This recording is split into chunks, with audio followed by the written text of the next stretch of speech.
So guys, before you actually go, don't forget to subscribe if you are new to this our channel, and like, also comment. Now you will see a quick analysis on our USD card. As you can see that now our USD has actually been going bullish. By the way, if you are watching our consistent YouTube updates, you will be able to see where we've actually predicted our move. Now, as you can see that we have actually gone bullish. By the way, we possibly might be getting a drop.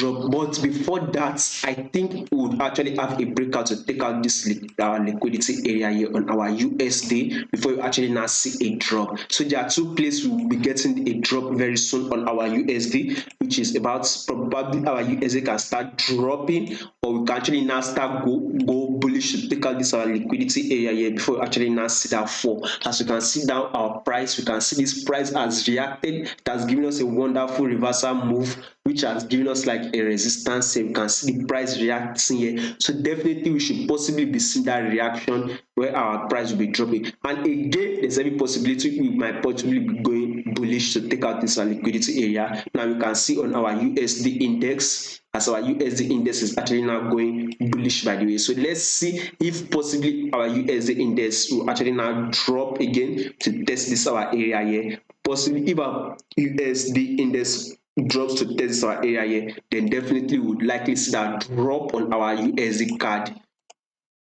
a drop on our USD card.